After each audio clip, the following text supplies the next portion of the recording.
nous allons voir rentrer dans les détails maintenant pour avoir la composition, par exemple, du salaire brut. En fait, si vous voulez, on va reprendre chaque chose qui apparaît dans une fiche de paye et nous allons le développer. Alors, les composantes du salaire brut. Donc, dans le salaire brut, vous vous souvenez, on avait dit qu'il y avait le salaire de base, plus les heures supplémentaires, plus les primes imposables. Donc, on va les reprendre l'une après l'autre. Le salaire de base. Le salaire de base, pour un salarié mensualisé, le nombre d'heures, et je mets entre guillemets normal travaillé, c'est 151,67 heures par mois. Alors comment on trouve 151,67 ? Vous allez voir, c'est 35 heures par semaine, puisque la loi dit que c'est 35 heures par semaine, multiplié par 52 semaines dans l'année, d'accord, divisé par 12 mois, ça veut dire que, vous voyez, en moyenne, quand votre fiche de paye pour du salaire de base pour quelqu'un qui est mensualisé, c'est calculé sur 151,67 heures par mois. Donc maintenant, la durée du travail et les heures supplémentaires. Alors attention, parce qu'alors là, entre la théorie, la pratique et le droit social, attention, il y a beaucoup de choses compliquées et particulières. Alors, d'abord, on va voir le principe. Vous savez que, je vous l'ai dit, la durée légale du travail aujourd'hui est de 35 heures par semaine, c'est ce qu'on appelle, ou on appelait les lois Aubry, et donc sont considérées comme heures supplémentaires toutes les heures effectuées au-delà de la durée légale du travail. Donc toute heure effectuée au-delà de 35 heures est considérée comme étant une heure supplémentaire.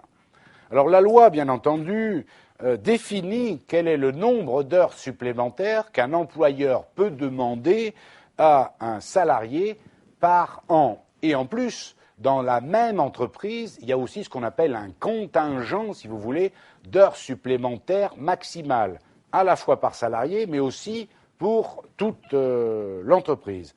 Et au-delà de ce contingent d'heures supplémentaires, entre guillemets, légales, si l'entreprise souhaite faire des heures supplémentaires en plus, d'accord, elle est obligée de demander l'autorisation de l'inspection du travail.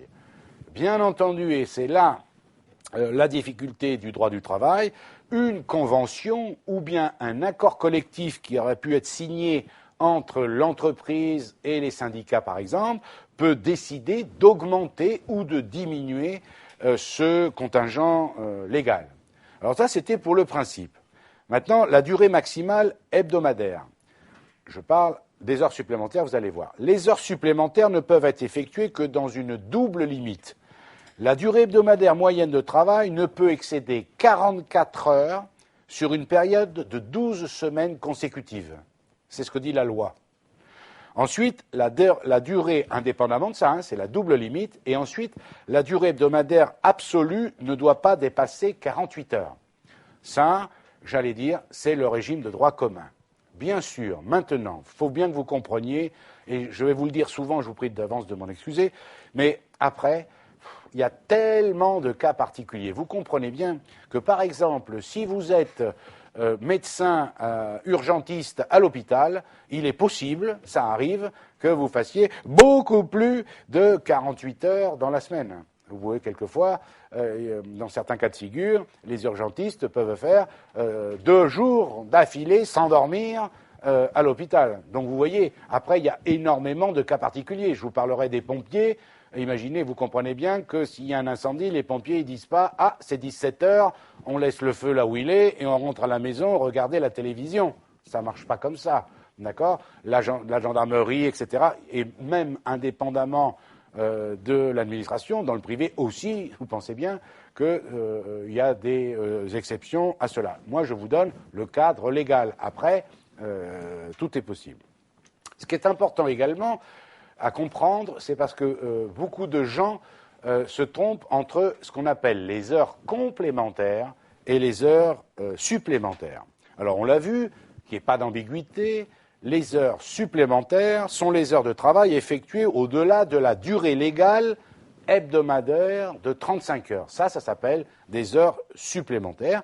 Écoutez bien, seules ces heures supplémentaires donnent droit à ce qu'on appelle une bonification et une majoration réglementaire.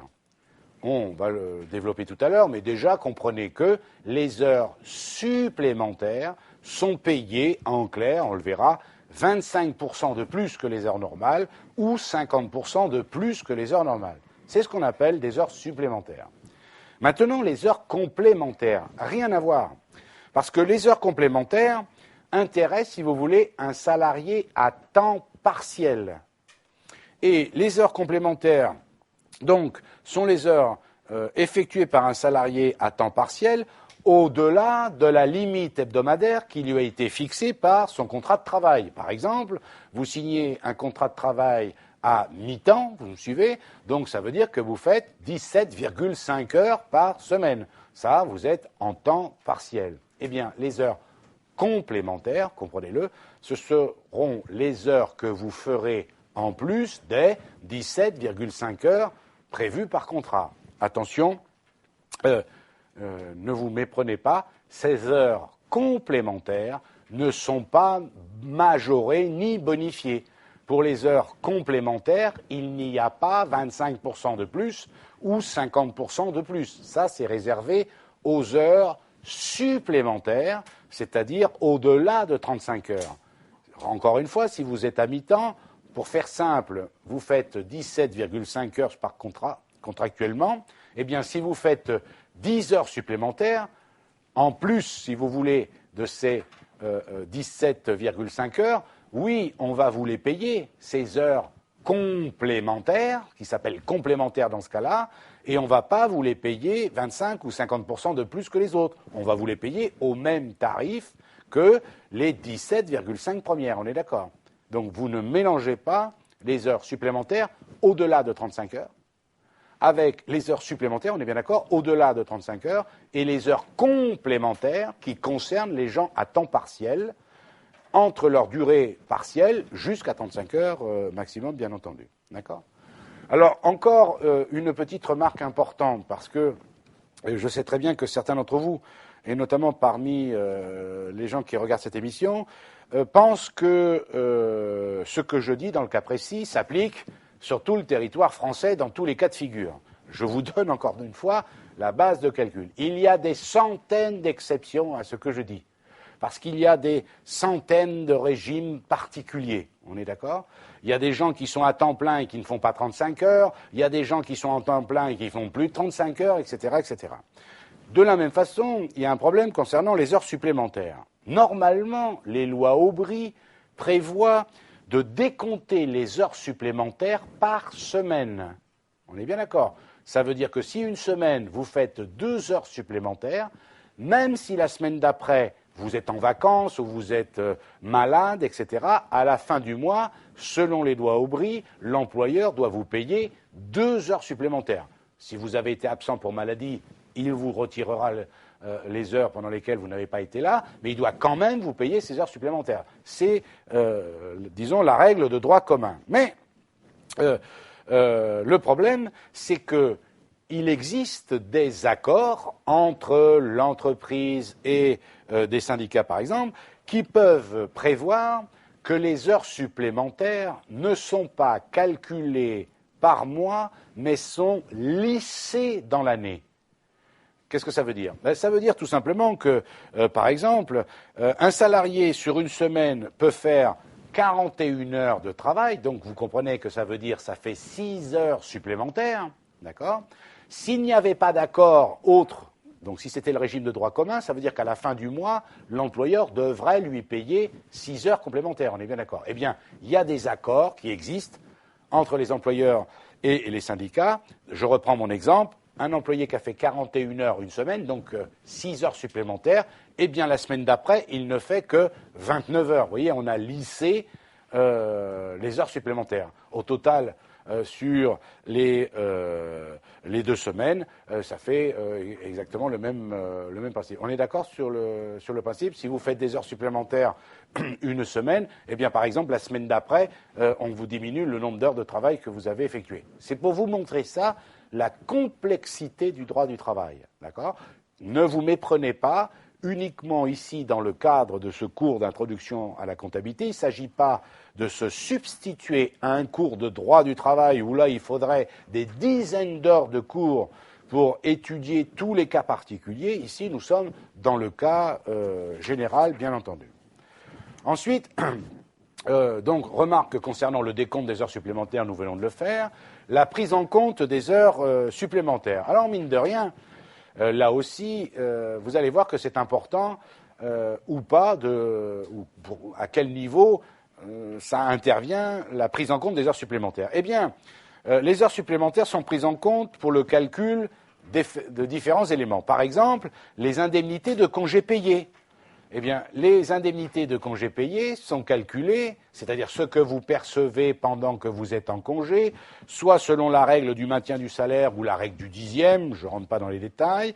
Eh bien, évidemment, les heures supplémentaires que vous avez pu faire et qui ont été payées éventuellement pendant l'année vont rentrer en ligne de compte dans le calcul du montant que vous allez percevoir en congés payés. Mine de rien, regardez l'importance que ça a aussi pour la garantie de salaire maladie. Si vous êtes absent pour maladie, eh bien, les heures supplémentaires que vous avez pu faire et qui vous ont été payées vont être intégrées pour calculer le montant de l'indemnité journalière que vous allez percevoir suite à votre arrêt maladie. Ensuite, les heures supplémentaires vont être intégrées dans le salaire qui sert de base au calcul de l'éventuelle, malheureusement pour certains d'entre nous, indemnité de préavis ou indemnité de licenciement. Malheureusement, ça arrive et avec la crise, on voit ce que ça donne. Eh bien, plus les salariés ont perçu d'heures supplémentaires, en clair, plus ils percevront d'indemnités de licenciement, puisque les heures supplémentaires sont intégrées dans le calcul de cette indemnité de licenciement ou cette indemnité de préavis. Et puis, quelquefois, ça compte aussi les heures supplémentaires pour des primes conventionnelles qui peuvent avoir été négociées dans l'entreprise. Alors maintenant, on va voir le bulletin de salaire et les heures supplémentaires, comment tout ça se présente. Donc, les heures supplémentaires doivent être payées à l'échéance du mois où elles ont été effectuées. Encore une fois, je me situe dans le cadre des lois Aubry, c'est-à-dire, évidemment, vous avez compris que si c'est payé, ça veut dire que c'est pas lissé. Donc on est dans le cadre d'une entreprise qui, si elle fait faire des heures supplémentaires à ses salariés, elle les paie. On est d'accord ? Donc les heures supplémentaires doivent être payées à l'échéance du mois où elles ont été effectuées et doivent figurer distinctement sur le bulletin les heures comportant une majoration ou une bonification pour heures supplémentaires, pour heures réglementaires, avec le ou les taux appliqués. Alors les majorations, je vous en ai parlé tout à l'heure, sont les suivantes.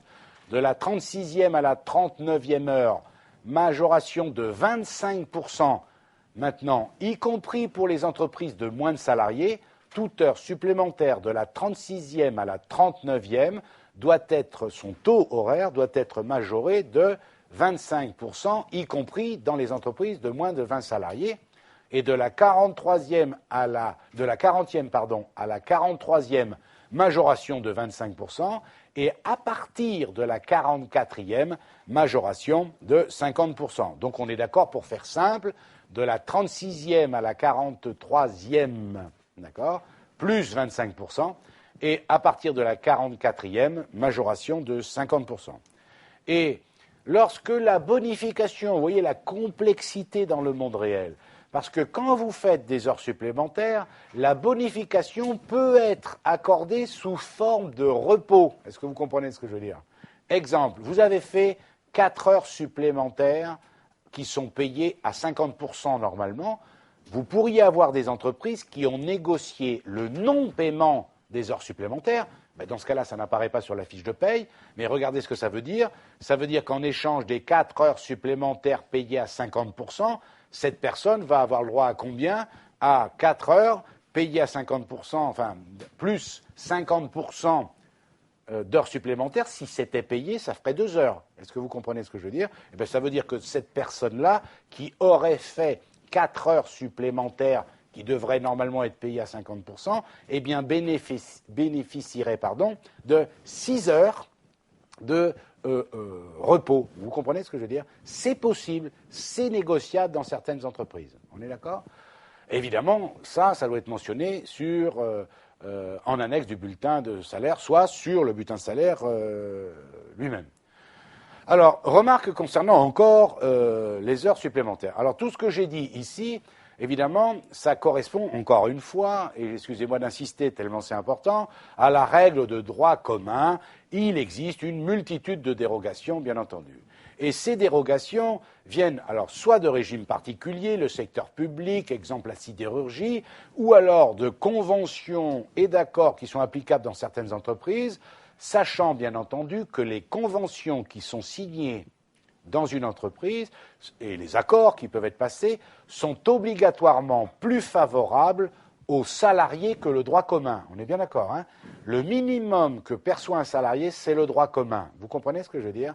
Mais il peut y avoir des conventions collectives, des accords signés entre, par exemple, les représentants du personnel et les employeurs. Ces accords doivent aller dans un sens qui est plus favorable aux salariés que le droit commun et théoriquement pas l'inverse. On est d'accord? Conséquence, évidemment, dans le cas d'un examen, on vous donnerait le régime applicable concernant les heures supplémentaires. Vous ne pouvez pas l'inventer. Donc, ne vous inquiétez pas, l'histoire des heures supplémentaires ne pose pas de problème dans le cadre d'un examen parce que s'il y en a, on sera obligé de vous donner le nombre d'heures, d'accord? Et ensuite, s'il y en a, évidemment, si on vous parle d'heures supplémentaires, c'est qu'on souhaite qu'elles apparaissent sur la fiche de paye, bien entendu, pour vous la faire remplir. Et ensuite, dans le cadre de la loi TEPA, alors c'est la loi du 21 août 2007, en faveur du travail, de l'emploi et du pouvoir d'achat, c'est pour ça qu'on l'appelle la loi TEPA, est surnommée, vous en avez entendu parler, paquet fiscal par ses détracteurs. Eh bien, il faut savoir que les heures supplémentaires sont désormais exonérées d'impôts sur le revenu et de cotisations sociales salariales. Écoutez bien ce que je dis. Désormais, les heures supplémentaires sont exonérées d'impôts sur le revenu et de cotisations sociales salariales. Et il existe aussi une remise de 1,50 € par heure supplémentaire pour les employeurs de moins de 20 salariés, et cette remise passe à 0,50 € par heure supplémentaire pour les employeurs de plus de 20 salariés. Alors ne vous inquiétez pas, je vous en reparle de cette histoire de loi TEPA concernant les réductions, concernant la taxation des heures supplémentaires et les réductions de cotisations patronales sur heures supplémentaires. Je vous en parle tout à l'heure un peu plus en détail. Vous vous souvenez, on a dit que dans le salaire brut, qu'est-ce qu'il y avait? Le salaire de base, on en a parlé tout à l'heure, 151,67 €. En plus, il y avait éventuellement les heures supplémentaires, payées à 25, payées à 50, et ensuite les primes imposables. Alors attention, primes imposables. Entendez primes imposables, je veux dire imposables, ou sur lesquelles, si vous préférez, vous allez payer des cotisations salariales, vous, salariés, et l'employeur payer des cotisations patronales. Quelles sont les primes imposables? Alors, je vous en donne quelques-unes que vous connaissez probablement déjà. Par exemple, les primes de danger, les primes de froid, les primes d'insalubrité, les primes de rendement, les primes de productivité, les primes de fin d'année, les primes d'ancienneté, les primes d'assiduité, les primes du 13e mois, qu'on appelle aussi gratification. Ça, ce sont des primes imposables. Vous entendez ce que ça veut dire? Primes imposables, ça veut dire que ce sont des primes qui viennent en plus du salaire de base, mais ça veut dire aussi que ce sont des primes sur lesquelles on va payer des cotisations salariales. On est d'accord? Attention, parce que là aussi, il ne faut pas confondre. Je vous ai parlé ici de primes imposables, donc ce sont les primes qui apparaissent au niveau du salaire brut. D'accord? Sur ces primes imposables, je répète encore vite fait, primes de danger, de froid, d'insalubrité, de rendement, de productivité, etc.